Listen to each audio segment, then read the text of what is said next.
Good morning to all. Welcome to Suresh Gyan Vihar University.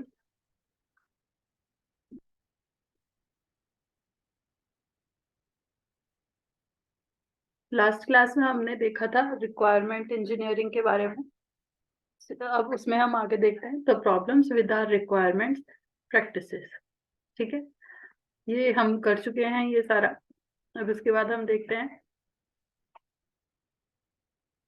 इसके क्या solutions है. ठीक है, रिक्वायरमेंट्स इंजीनियरिंग टास्क. अब इसके अंदर हमने ये 7 फेजेस पढ़े थे.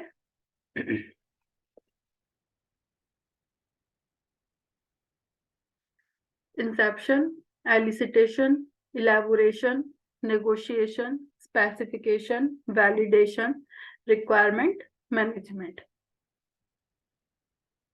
ठीक है, तो अब इसमें सबसे पहले क्या है, some of these tasks may occur in parallel and all are adapted to the needs of the project. All strive to define what the customer wants. All serve to establish a solid foundation for the design and construction of the software.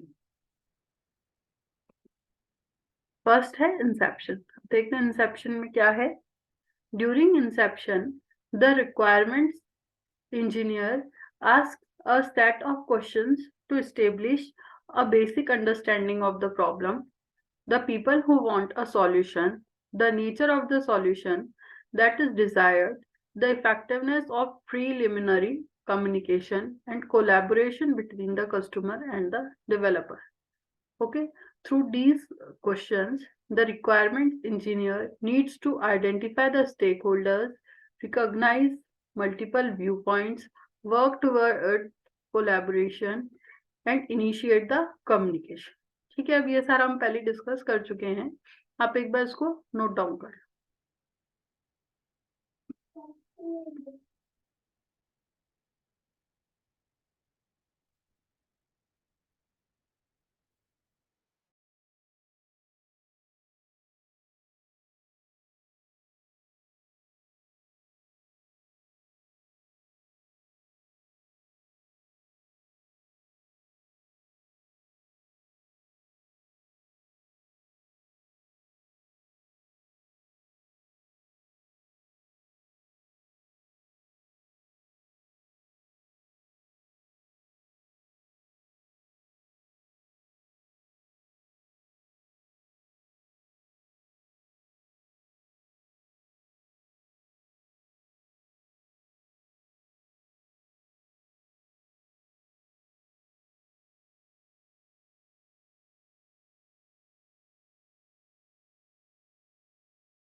कर लिया होगा note down. चलो अब आगे चलते हैं. The first set of questions. अब इसमें क्या क्या क्वेश्चंस वो पूछते हैं. देखो, these questions focus on the customer, other stakeholders, the overall goals and the benefit के who is behind the request for this work. ठीक है, कोई भी सिस्टम डेवलप करने के पीछे उसका सबसे पहले कस्टमर या क्लाइंट देखा जाता है कि वो किस टाइप का है, उसको किस तरह की कितनी नॉलेज है. who will use the solution. ठीक है, वही चीज हो गई. what will be the economic benefit of the successful solution. Economic benefit of the successful solution मतलब इकोनॉमिक बेनिफिट का मतलब ये हो गया कि दोनों के लिए, developer, system developer as well as system user, दोनों के लिए ये किस तरह से इकोनॉमिकली बेनिफिशियल रहेगा. ठीक है, next is there another source for the solution that you need. कि इससे कोई भी सॉफ्टवेयर या सिस्टम को डेवलप करने के लिए कोई दूसरा भी सोर्स है या नहीं। ठीक है, next is, how would you characterise good output that would be generated by a successful solution? What problems will this solution address? Can you show me the business environment in which the solution will be used? ठीक है, वही वाली चीज है, basic requirement वाले question इसके अंदर पूछे जाएंगे कि हाँ भाई जो सॉल्यूशन है उसको आप किससे कंपेयर करोगे कि हाँ भाई आपका ये सही सॉल्यूशन है कि नहीं है, या किस तरह के एनवायरनमेंट में, मतलब किस तरह के बिजनेस में, या किस तरह से उस सॉल्यूशन को यूज में लिया जाएगा। ठीक है, अब नेक्स्ट है एलिसिटेशन। एलिसिटेशन में क्या आएगा, the work products will vary depending on the system but should include one or more of the following items. क्या है, a statement of need and feasibility, a bounded statement of scope for the system or product, a list of customers, users, and other stakeholders who participated in requirement elicitation, a description of the system's technical environment, a list of requirements, and the domain constraints that apply to it. मतलब वही requirement से based question चीजें रहती हैं इसके अंदर।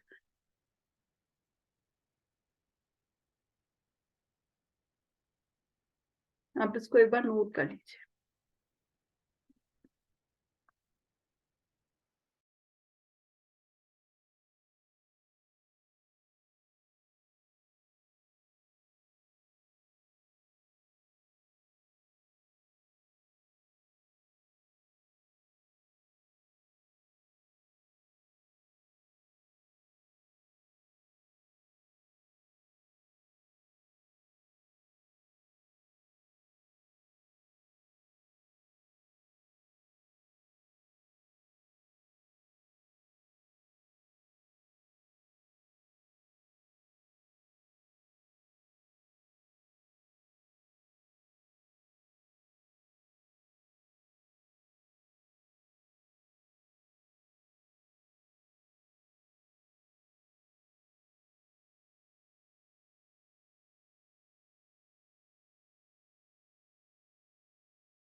कर लिया होगा आप लोग ने ना ये नोट, चलो आगे चलते हैं।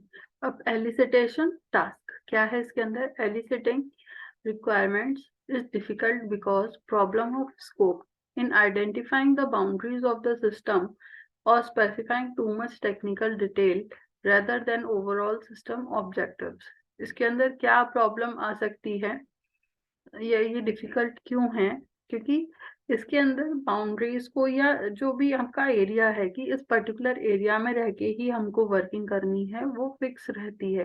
ठीक है, इसके अंदर बहुत ही डिटेल्ड वे में हमको सारी चीजें बतानी होती हैं कि हाँ इस तरह से हमने काम किया, ये टेक्निकल चीजें यूज में ली हैं, इस तरह से डिजाइनिंग किया, ये सारी चीजें रिसोर्सेज वगैरह यूज में लेने हैं। तो इतना डिस्क्रिप्टिव फॉर्म देने की वजह से ये थोड़ा सा प्रॉब्लमेटिक रहता है, डिफिकल्ट रहता है यूज में लेने के लिए। प्रॉब्लम ऑफ अंडरस्टैंडिंग किस तरह से होगी कि what is wanted, what the problem domain is and what the computing environment can handle. Information that is believed to be obvious is often omitted. मतलब किसी भी चीज को समझने के लिए जिन जिन चीजों की जरूरत होती है वो इसमें इजी चीजों को वो इग्नोर कर देते हैं, ऑमिट कर देते हैं, मतलब यूज में ही नहीं लेते हैं। कि उनको इसमें लगता है कि हाँ ये तो नॉर्मल सी बात है, तो वो उसको समझने के लिए या ध्यान देने के लिए यूज में ही नहीं लेते हैं। और problems of volatility because the requirements change over the time, time to time चीजें या रिक्वायरमेंट्स चेंज होती रहती हैं, इसलिए ये इसमें वॉलेटाइल प्रॉब्लम्स भी जनरेट हो जाती हैं। Next, elicitation may be accomplished through two activities: requirement gathering and function deployment. Sorry.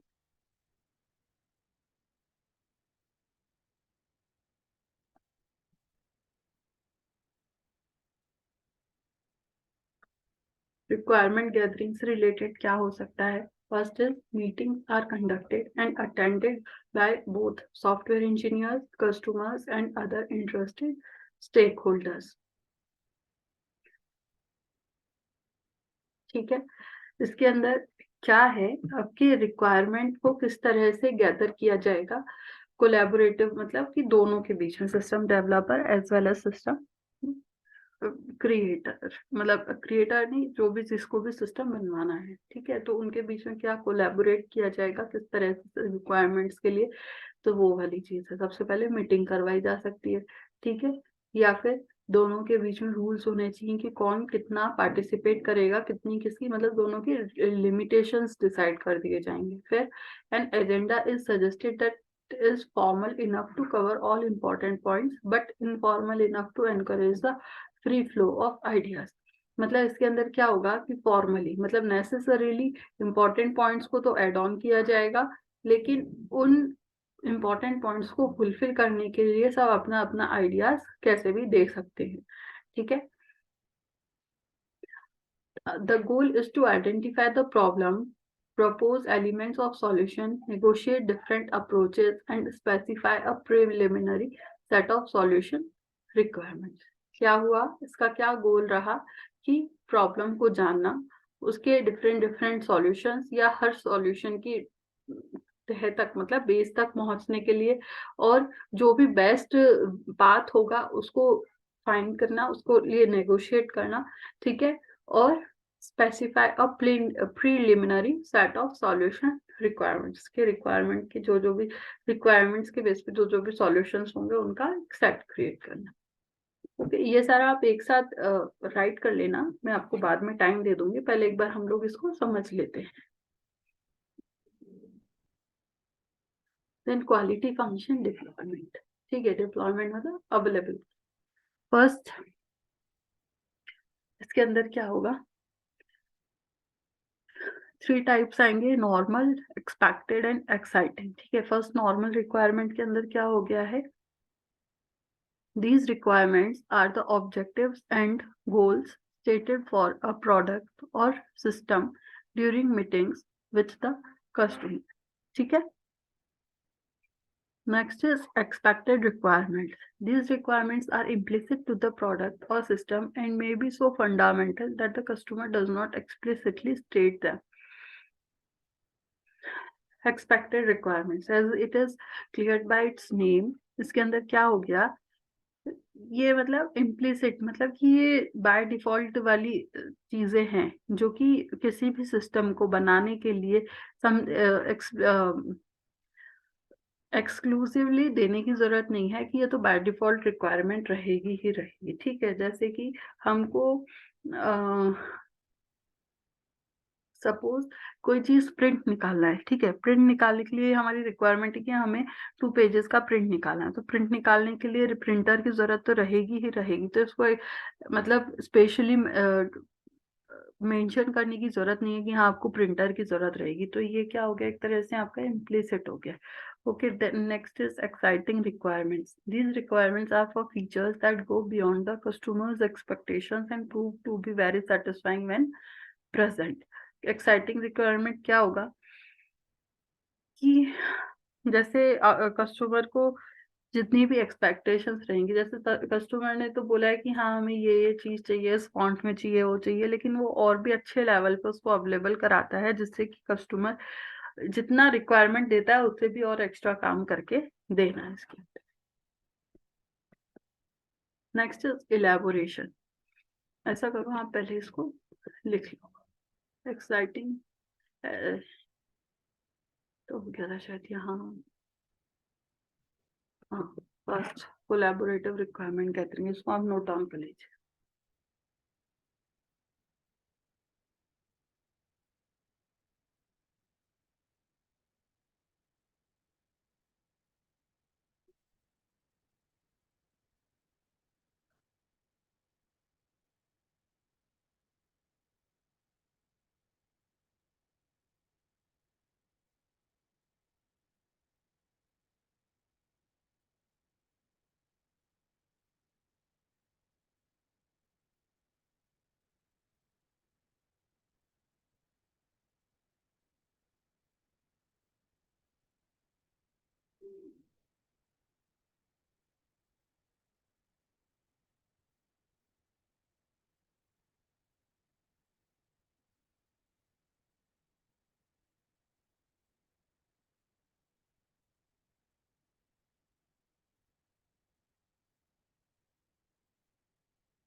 चलिए अब आगे बढ़ते हैं फटाफट से। एलेबोरेशन टास्क, ठीक है। During elaboration the software engineering takes the information obtained during inception and elicitation and begins to expand and refine it, ठीक है। elaborate करना मतलब कि और उसको explain करना, ठीक है। तो जो भी फर्स्ट टू स्टेप्स के अंदर हमें आउटपुट मिला है, किसके अंदर, इंसेप्शन एंड एलिसिटेशन के अंदर, उसके ऊपर वो वर्किंग करना स्टार्ट करता है, उसे और एक्सपांड करता है, रिफाइन करता है। रिफाइन मतलब और उसे क्लियर करता है, ठीक है। अब elaboration focuses on developing a refined technical model of software functions, features, and constraints. It is an analysis modeling task. Use cases are developed, domain classes are identified along with their attributes and relationships. State machine diagrams are used to capture the life on an object. अब क्या है, ये एक analysis modelling task है। इसके अंदर क्या होगा, use cases are developed, domain classes are identified, कि क्या क्या डोमेन होंगे, उसके लिए क्या एट्रीब्यूट्स होंगे, क्या उनके बीच में रिलेशन, मतलब एक तरह से ये डीएफडी हो गया कि हमने जो भी डायग्राम तैयार किया था। फिर उसके बाद स्टेट मशीन डायग्राम्स, फिर उसके बाद मशीन डायग्राम्स क्रिएट किए जाएंगे। चलिए आप एक बार इसको नोट डाउन कर लीजिए।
ठीक है, आप लोग ने नोट कर लिया होगा, चलते हैं आगे।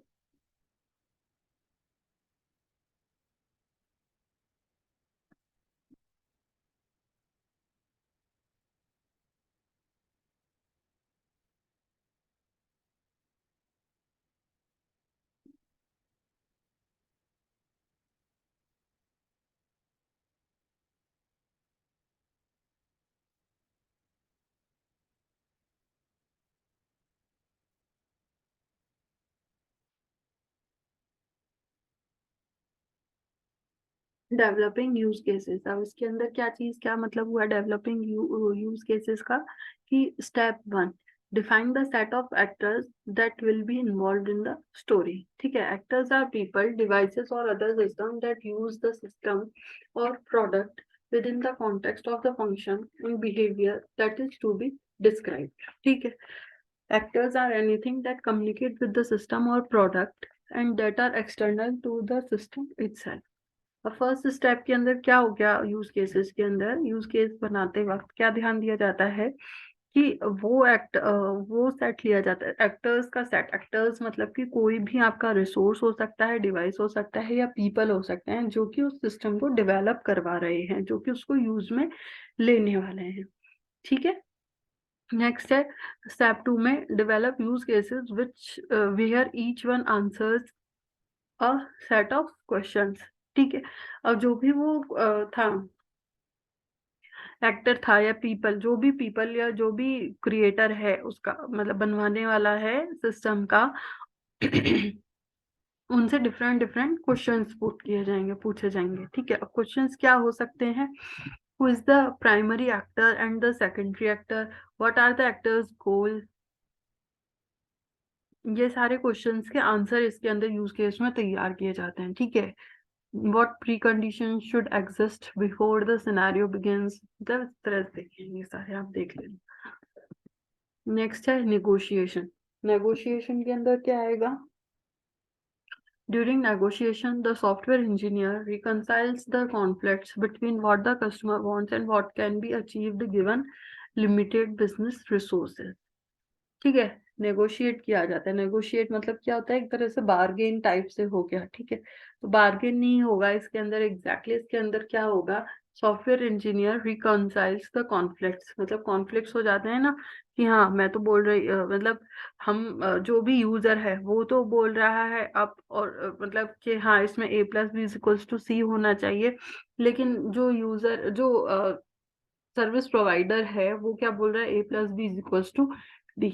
तो ये एक तरह से कॉन्फ्लिक्ट हो गया, तो इन कॉन्फ्लिक्शंस को दूर करने का काम होता है नेगोशिएशन टास्क के अंदर। ठीक है, requirements are ranked prioritised by the customer, user and other stakeholders, risks associated with each requirement are identified and analysed. क्या मतलब हो गया, जितनी भी रिक्वायरमेंट्स हैं उसको प्रायोरिटाइज किया जाता है, मतलब कि कौन सी रिक्वायरमेंट पहले फुलफिल होनी चाहिए, कौन सी बाद में, या कौन सी होनी चाहिए, कौन सी नहीं होनी चाहिए, साथ ही साथ किस रिक्वायरमेंट के अंदर कितनी रिस्क है और उनको किस तरह से दूर किया जा सकता है। Rough gases of development effort, मतलब इसके अंदर इस तरह से गैस किया जाएगा कि किस तरह से डिजाइन किया जाए उस सिस्टम को कि एफर्ट्स कम लगें, कॉस्ट कम रहे, टाइम कॉस्ट, प्राइस कॉस्ट, ये सारी चीजें कम लगें, और डिलीवरी जितना भी टाइम दिया गया है उसमें वो कंप्लीट हो जाए। ठीक है, using an iterative approach, requirements are eliminated, combined or modified so that each party achieves some measure of satisfaction। ठीक है, अब आप फटाफट से इसको नोट कर लीजिए।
चलिए आगे बढ़ते हैं। Specification. Specification task includes specification is the final work product produced by the requirement engineer. ठीक है, it is normally in the form of software requirements specification. It serves as the foundation of for subsequent software engineer activities.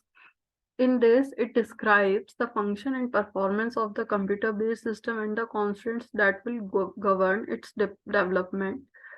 It formalizes requirements of the proposed software in both a graphical and textual format. ठीक है,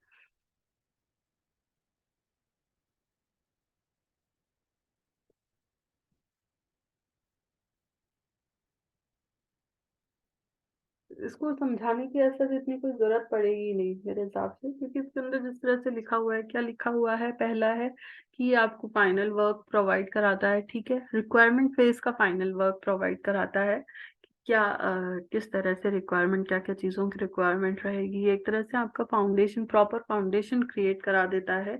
साथ ही साथ ये आपको graphical as well as textual format में अपनी requirements को available कराता है।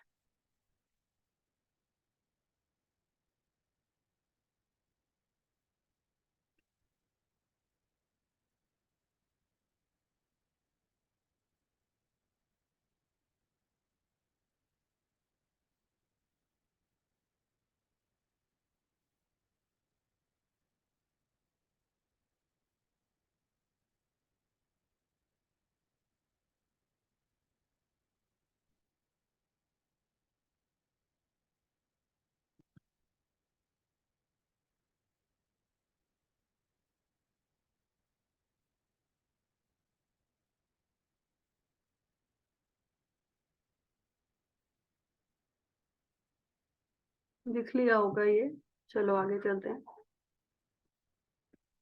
Typical contents of a software requirement specification. अब इसके अंदर स्पेसिफिकेशन फेज के अंदर क्या क्या चीजें आएंगी। Requirement, first software requirement grouped by capabilities. ठीक है, कैपेबिलिटीज बोले तो यहाँ पर क्या हो गया कि फंक्शंस, ऑब्जेक्ट्स, क्या क्या चीजों की रिक्वायरमेंट रहेगी। ठीक है, next software external interface requirement. External interface requirement का मतलब हो गया कि उस सॉफ्टवेयर को एक्सटर्नली किस किस चीज से कनेक्शंस की जरूरत होगी, कि लाइक यूजर हो गया इसका। ठीक है, यूजर के अलावा अदर एक्सटर्नल रिसोर्सेज हो गए। Okay, then software internal interface requirement. Internal interface requirement का मतलब हो गया कि उसको इंटरनली किस किस चीजों से लिंक की जरूरत होगी, किन किन लोगों के द्वारा वो बनेगा, ये सारी चीजें इसके अंदर आएंगी। Then internal data requirement. Internal data requirement का मतलब हो गया कि जैसे सपोज इतनी देर से जो हम एग्जांपल ले रहे थे कि लाइब्रेरी मैनेजमेंट सिस्टम। ठीक है, तो लाइब्रेरी मैनेजमेंट सिस्टम के अंदर इंटरनल डेटा क्या हो गया, तारा की कौन सी बुक है, कितनी बुक है, किस सब्जेक्ट की बुक है, एक सब्जेक्ट की कितनी बुक है, क्या क्या ऑथर हैं, ये सारी चीजें। ठीक है, तो ये क्या हो गया आपका internal data. Then other software requirement like safety, security, privacy, environment, hardware, software, communications, quality, personnel training, logistics etcetera. Okay, इसको तो समझते हुए डिस्क्राइब करने की जरूरत नहीं है, ये तो समझ गए हैं हम, क्योंकि शुरू से हम लोग यही बात करते आ रहे हैं। Next is design and implementation constants. ठीक है, डिजाइन एंड इम्प्लीमेंटेशन कॉन्स्टेंट का क्या मतलब हो गया कि जो भी रिक्वायरमेंट दी गई है उसके बेसिस पर ही डिजाइन और उसका इम्प्लीमेंटेशन होना जरूरी है। कि मतलब हमने मांगा तो कुछ है कि कोई रिक्वायरमेंट तो कुछ और है, लेकिन अदर कुछ अदर ही डिजाइन कर दिया गया है, जो इम्प्लीमेंट भी अलग करेगा तो वो तो जो भी उसको फुलफिल ही नहीं करेगा, तो वो सारा वेस्ट हो जाएगा। Then qualification provisions to ensure each requirement has been met। Demonstration, test, analysis, inspection etcetera. ठीक है,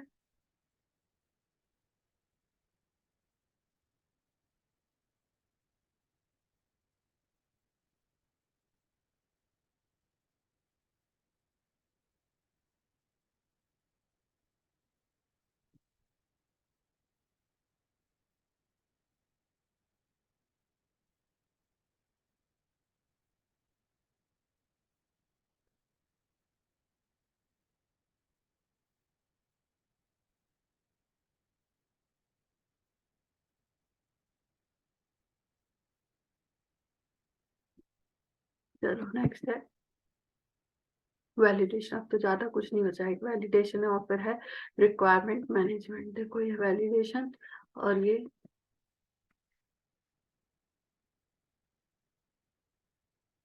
चलो देख लेते हैं वैलिडेशन टास्क के अंदर क्या है। During validation the work products produce as a result of requirements engineering are assessed for quality. The specification is examined to ensure that all software requirements has been stated unambiguously.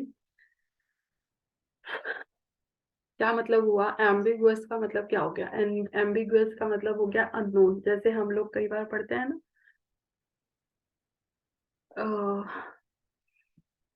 कई बार आप लोग नहीं पढ़ते हो, जैसे कोई स्टेटमेंट लिखा हो गया है,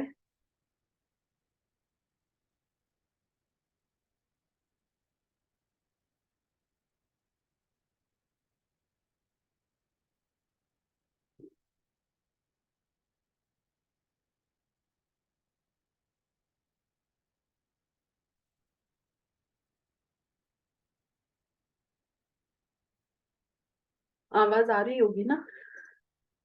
ठीक है। All software requirements have been stated unambiguously. Ambiguously का मतलब क्या हो गया कि जैसे अननोन या जिसके बारे में कुछ भी क्लियर ना हो। ठीक है, जैसे कि हमने कई बार, जैसे हम कई बार स्टेटमेंट्स नहीं लिख पढ़े होते हैं, उसके नीचे लिखा होता है एम्बिगुअस, मतलब कि इसके बारे में पता नहीं है कि किसने लिखा है। तो अनएम्बिगुअस का जस्ट इसका अपोजिट हो गया, जिसके बारे में सब कुछ क्लियर हो, ठीक है, जिसके बारे में पता हो। तो सॉफ्टवेयर की जो रिक्वायरमेंट है वो पूरे क्लियरली स्टेट होनी चाहिए, मतलब कि पता होना चाहिए। फिर inconsistencies, omissions and errors have been detected and corrected. इसके अंदर क्या होगा कि जितनी भी एरर्स हैं या इनकंसिस्टेंसीज हैं या ओमिशन, ओमिशन मतलब जिसके बारे में ओमिट कर देते हैं ना, वही वाली चीज है ओमिशंस, ठीक है। तो उनको करेक्ट किया जाता है। फिर नेक्स्ट है the work products confirm to the standards established for the process, the project and the product. The formal technical review serve as the primary requirements validation mechanism. Okay.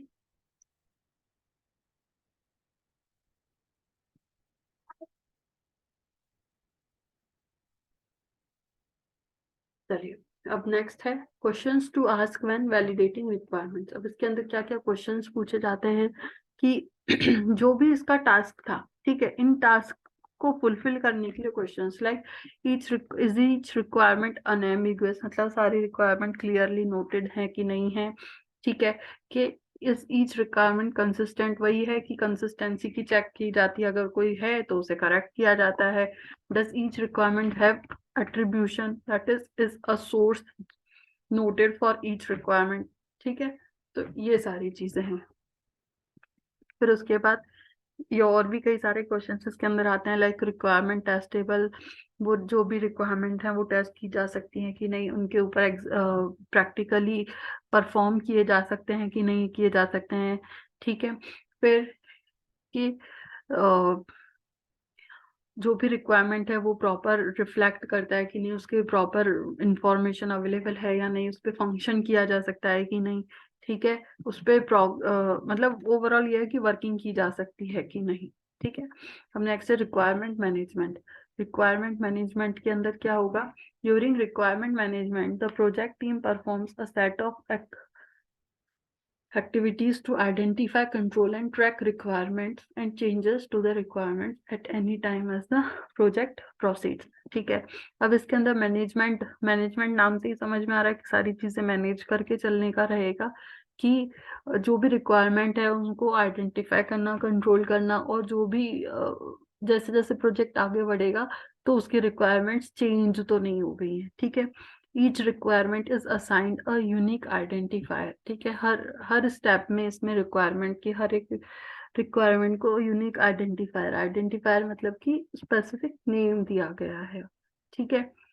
Then हर को traceability task tables में बदला गया है। Traceability मतलब कि हर step पे उसको check किया जाएगा, ट्रेस किया जाएगा कि हाँ प्रॉपरली वर्क करने वाली चीज है या नहीं, ठीक है। these tables may be stored in a database that relate features, sources, dependencies, subsystems and interfaces to the requirement. Then the requirements traceability table is also placed at the end of the software requirement specification.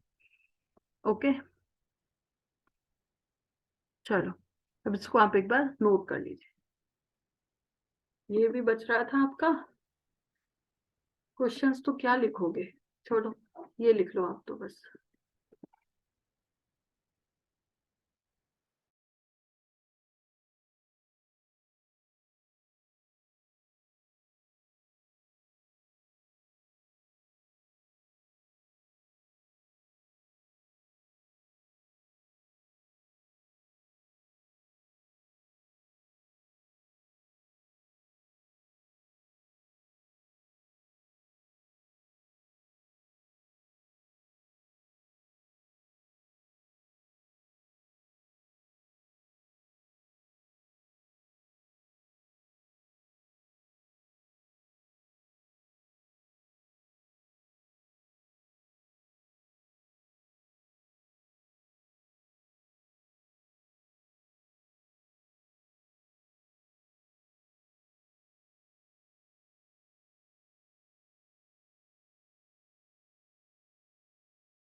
चलो hopefully आपने finish कर दिया होगा। तो ये हो गया हमारा